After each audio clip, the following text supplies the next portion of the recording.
बिस्मिल्लाहिर्रहमानिर्रहीम। अस्सलाम वालेकुम वरहमतुल्लाहि वबरकातुहू। जमात हफ्तुम की तालिबात, आज उर्दू का लेक्चर नंबर 6 है और इस लेक्चर नंबर 6 में हम क्या करने वाले हैं जी, आपके सामने ही यहाँ बोर्ड पर लिखा हुआ है, आपको नज़र आ रहा होगा बखूबी, खाका बराए गैर रस्मी ख़त। जैसा कि आपको पहले बताया जा चुका है कि रस्मी और गैर रस्मी ख़त की नौइयत क्या होती है। रस्मी ख़त हम एप्लीकेशन के तौर पर अपने मसलों के लिए लिखते हैं और वो लिखा जाता है अखबार के मुदीरान को या फिर अपने स्कूल के प्रिंसिपल को या इलाके के काउंसलर या नाजिम को। और गैर रस्मी ख़त जो होता है वो होता है अपने दोस्त अहबाब के लिए या अपने रिश्तेदारों को लिखा जाता है। ठीक है, तो यहाँ हम खाका आपके सामने दे रहे हैं, एक खाका बराए गैर रस्मी ख़त। आपकी जो क़वाइद की कॉपी है उसमें एक हिस्सा बना होता है इंशा का, जिसमें आप ये लिखेंगे, एक पेज पर पूरा खाका लिखेंगे और आपको ये भी बताया जाएगा कि इस खाके को देखते हुए आपने किस उन्वान के तहत गैर रस्मी ख़त लिखना है, तहरीर करना है अपनी कॉपी में। ठीक है, तो यहाँ आप अच्छी तरह गौर से देख लीजिए। पहले भी आपको ये सारे इसके तरीके बताए जा चुके हैं, इसका खाका बताया जा चुका है, लेकिन दोबारा चूँकि सेकंड टर्म का काम स्टार्ट हो रहा है और मिकाते दोम में हम दोबारा से हर चीज़ को दोहराते हैं एक बार, तो आज इसी तरह से गैर रस्मी ख़त को भी हम देख लेते हैं, उसका तरीका। मार्जिन लाइन ड्रॉ हुई हुई है, यहाँ देख सकते हैं आप, और उसके साथ ही हमने लिखा है अस कमराए इम्तिहान। यहाँ कोई अलामत नहीं है, देख रहे हैं आप, ना डैश ना कॉमा। उसके बाद बिल्कुल उसके नीचे वाली लाइन में हम लिखते हैं इम्तिहानी मरकज़, 2 डॉट हैं, अलिफ डैश बे डैश जीम कॉमा, क्योंकि यहाँ अभी बात जारी है, हमारी ख़त्म नहीं हुई है। ठीक है, इसलिए कॉमा है। और फिर कराची की बात, हमारा यहाँ एड्रेस ख़त्म हो जाता है, यहाँ हम डैश डाल देते हैं। ठीक है, और उसके बिल्कुल फ़ौरन ही बिल्कुल अगली लाइन में हम लिखते हैं तारीख़ मौरख़ा, जो आपको जिस दिन ये वीडियो मिल रही है उस दिन की डेट है 22 दिसंबर। तो हमने वही डेट आपको, वही तारीख़ लिखकर दिखाई है। उर्दू में तारीख़ लिखने का तरीका भी आपको पहले बताया जा चुका है कि 22 लिखते हैं, जैसे जो भी तारीख़ हो उस दिन की वो लिखते हैं, छोटा सा स्लैश डालते हैं, महीने का नाम पूरा लिखते हैं उर्दू में, और फिर उसके बाद सन लिखा जाता है 2020। ये उर्दू में तारीख़ लिखने का तरीका है। ठीक है, और उसके बाद बग़ैर लाइन छोड़े, क्योंकि हमें आपको ये बात अच्छी तरह से मालूम होगी कि दरख्वास्त और ख़त में हम लाइन नहीं छोड़ते, तो बिल्कुल उसके साथ ही नीचे वाली लाइन में दरमियान में लेकिन। ठीक है, ये सारा हम एक साथ लिख रहे थे लाइन के साथ, लेकिन यहाँ जो मुखातिब करना है, तखातुब जो है वो हमारा दरमियान में आ जाएगा, जैसे मेरे प्यारे बाबा जान। ठीक है, अब यहाँ पर आप प्यारी सहेली भी हो सकता है, मेरे प्यारे भाई भी हो सकता है। ठीक है, और उसके बाद जहाँ हमने मुखातिब कर लिया तो यहाँ क्या आएगा, इस्तजाबिया, ये साइन आएगा, ये अलामत आएगी इस्तजाबिया की। अब शुरू हम चूँकि गैर रस्मी ख़त हैं, हमारे दोस्त अहबाब हैं, जानने वाले हमारे रिश्तेदार होते हैं, लिहाजा अब बाबा जान वालिद हैं तो वालिद को सलाम तो करना होता है। ठीक है, अस्सलामु अलैकुम वरहमतुल्लाहि वबरकातुहू। हम सब यहाँ खैरियत से हैं, उम्मीद करती हूँ कि आप भी बखैरियत होंगे। उसके बाद से जो आपको बात करनी हो अपने वालिद से, जो भी आपको टॉपिक दिया गया हो, उन्वान दिया गया हो कि अपने वालिद से ये बात करनी है, तो आप उसी उन्वान के तहत बात करेंगे और फिर आखिर में आप अपना हाल अहवाल बताते हुए, घर वालों की हाल अहवाल बताते हुए उनसे कहेंगे कि जल्द जवाब दीजिए, मेरे ख़त का जल्द जवाब दीजिए और आप इजाज़त दीजिए। अच्छा, आप मुझे इजाज़त दें, अल्लाह हाफ़िज़। ठीक है, यहाँ पर हमारा ख़त ख़त्म हो जाता है और फिर बिल्कुल लाइन छोड़े बगैर यहाँ पर मार्जिन के साथ, फ़कत इसमें कोई अलामत नहीं, आपकी बेटी, इसमें कोई अलामत नहीं, अलिफ डैश बे डैश जीम डैश, ये फ़र्ज़ी नाम हम लिखते हैं अपने ख़त में। जो हम स्कूल में लिखते हैं ख़त, उसमें हम अपना ये नाम अलिफ बे जीम लिखते हैं, फ़र्ज़ी नाम। और जब आप हकीकत में कोई ख़त लिखेंगे तो आप अपना नाम लिखेंगे। ठीक है ना। अच्छा, बाबा जान है तो उसी मुनासबत से यहाँ बेटी आया है, यहाँ सहेली होता तो आपकी सहेली आता। ठीक है, भाई होता तो यहाँ आपकी बहन आता। ये बात तो समझ में आती है ना आपको। ठीक है, इस तरह से ये हमारा ख़त यहाँ पर ख़त्म हो जाता है, गैर रस्मी ख़त। बखूबी इसको अच्छी तरह से देख लीजिए, इसको ताड़ लीजिए अपनी सफ़े पर, इंशा के सफ़े पर। अब यहाँ पर देखिए कि आपका घर का काम क्या है।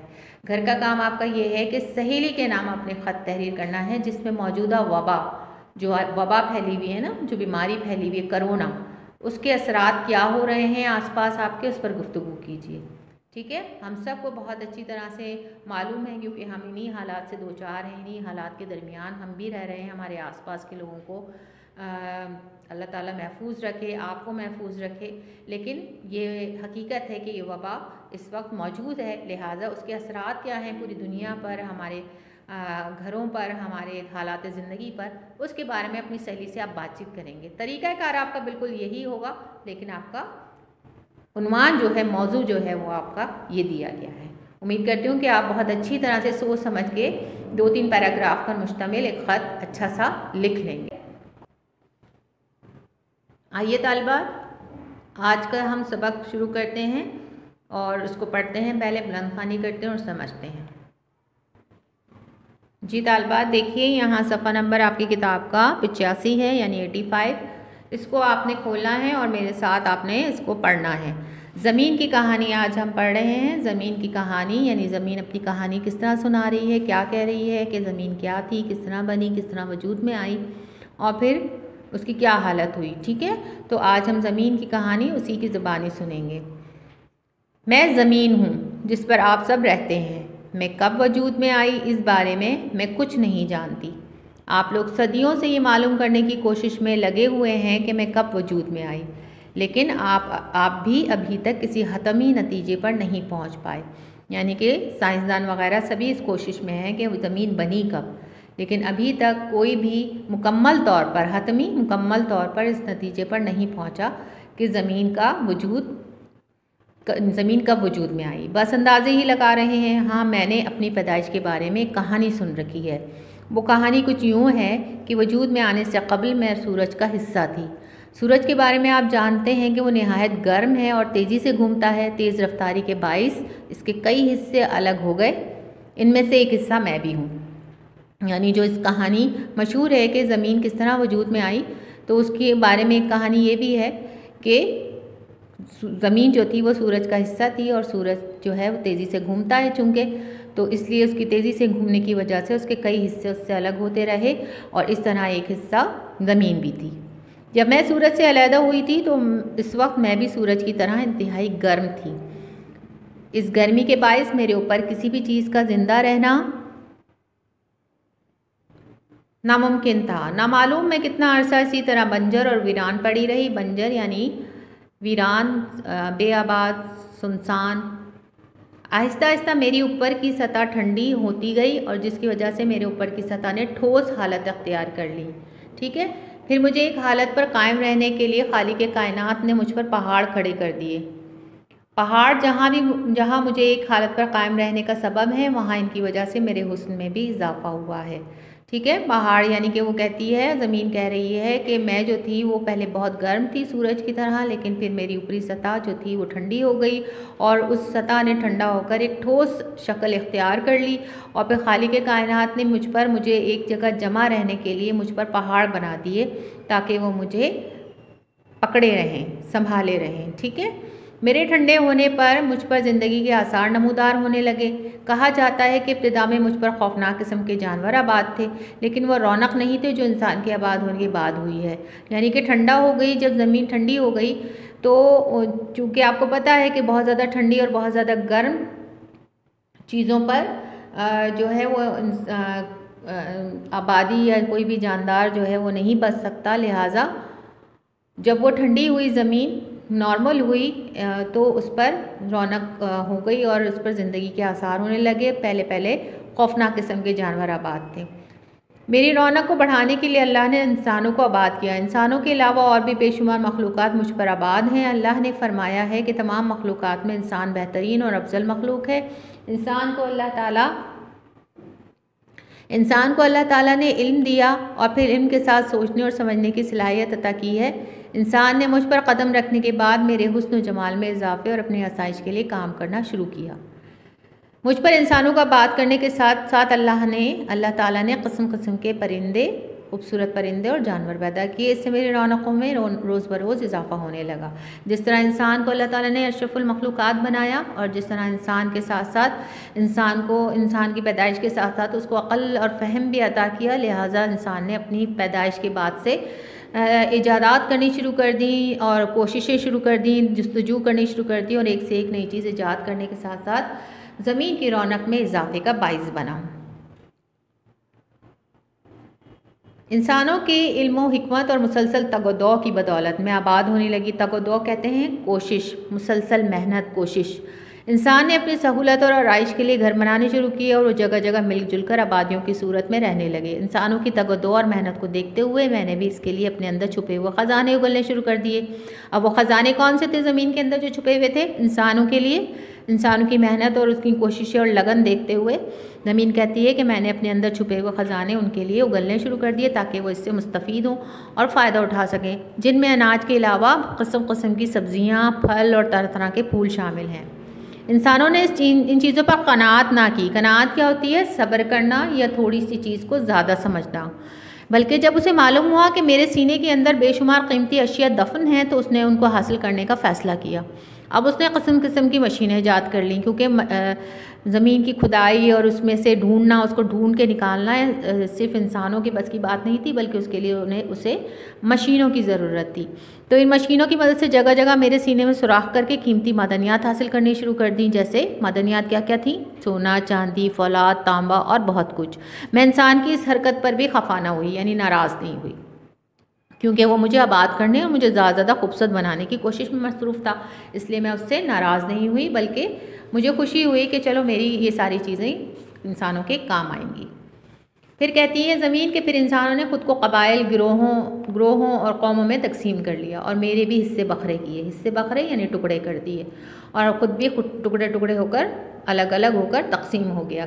कोई कबीला बन गया, कोई ग्रोह बन गया, कोई कौम बन गई और आपस में कहने लगे कि ये मुल्क मेरा हिस्सा है, वो तेरा मुल्क है। हालांकि ये सब एक ही माँ बाप की औलाद है, यानी आदम और हवा की। लेकिन इंसानों ने इस हकीकत को फरामोश कर दिया, भुला दिया, फरामोश कर दिया, भुला दिया। अब ना सिर्फ इंसान इंसान का दुश्मन बन गया, बल्कि अपने दिफा और दूसरों को तबाह करने के लिए एटम बम और दीगर मोहलिक हथियार तक बना डाले। यानी कि अपने बचाव के लिए, अपने आप को महफूज करने के लिए उसने दूसरों को तबाह करने के लिए क्या करना शुरू कर दिया? मुख्तलिफ़ किस्म के मोहलिक हथियार, यानी कि जो कि दूसरों को नुकसान पहुंचाए, ऐसी चीज़ें बनानी शुरू कर दी, ऐसे हथियार बनाने शुरू कर दिए, बॉम्ब बनाने शुरू कर दिए जो कि पूरे पूरे मुल्क तबाह कर दें। मेरा यह ख्याल था कि हथियार तो उन्होंने बनाए हैं मगर उनका इस्तेमाल नहीं करेंगे, सिर्फ डराने के लिए बनाए एक दूसरे को। लेकिन मेरा ख्याल गलत साबित हुआ, इंसान बाज ना आया। मैं उस दिन को कभी नहीं भूल पाऊंगी जब इंसान ने अपने जैसे इंसानों पर हिरोशिमा और नागासाकी में पहली मरतबा एटम बम गिराया। ये जंग अजीम की बात हो रही है और इसमें जो है जापान के ये दो शहर हैं हिरोशिमा और नागासाकी। इस पे जो है बम गिराए गए थे और पूरे के पूरे ये शहर तबाह हो गए थे।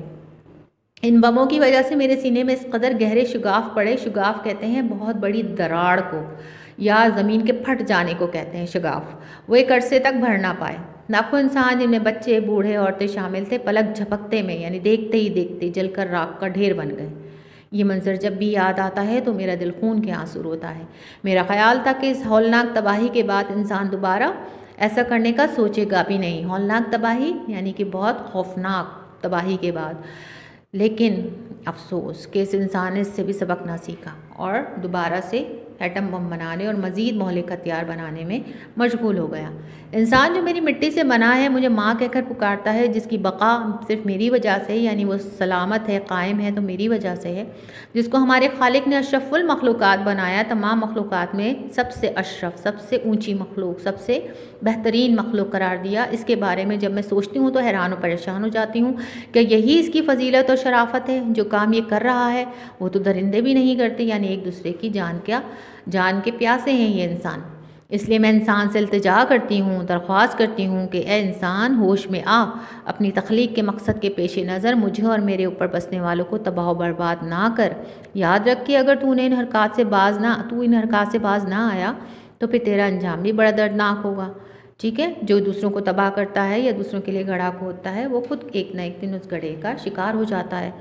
तो ए इंसान, मुझे जहन्नुम ना बना, मैं तो तेरे लिए मेहरबान माँ की तरह हूँ। मेहरबान माँ के साथ ऐसा बर्ताव तुझे ज़ेब नहीं देता। ठीक है तालिबात, ये आपका जो सबक था ज़मीन की कहानी, एक बहुत दिलचस्प तरीके से ज़मीन ने अपनी कहानी सुनाई, आपके सामने पेश की।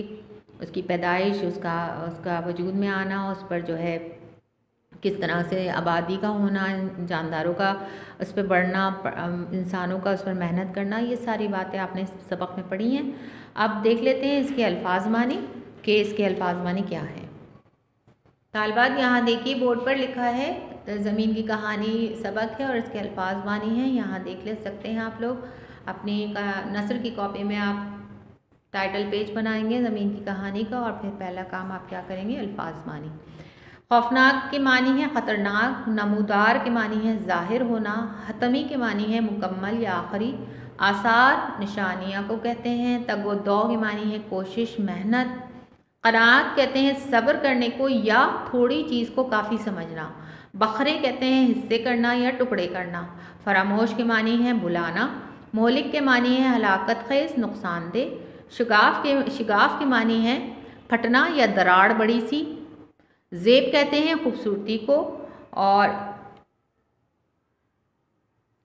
खालिक के मानी है खल्क करने वाला यानी बनाने वाला। ठीक है तालिबात, तो यहाँ आपने देखा कि आपने आज गैर रस्मी ख़त का खाका और गैर रस्मी ख़त के बारे में जाना और ज़मीन की कहानी की बुलंद खानी हुई, उसके अल्फाज मानी आपने देखे। आपने कॉपी में इसी तरह साफ़ सुथरा काम करना है अपना, और अगली क्लास तक के लिए फिर हम उसमें मशक़ी काम और सारा दूसरा काम करेंगे। जब तक के लिए अल्लाह हाफ़िज़।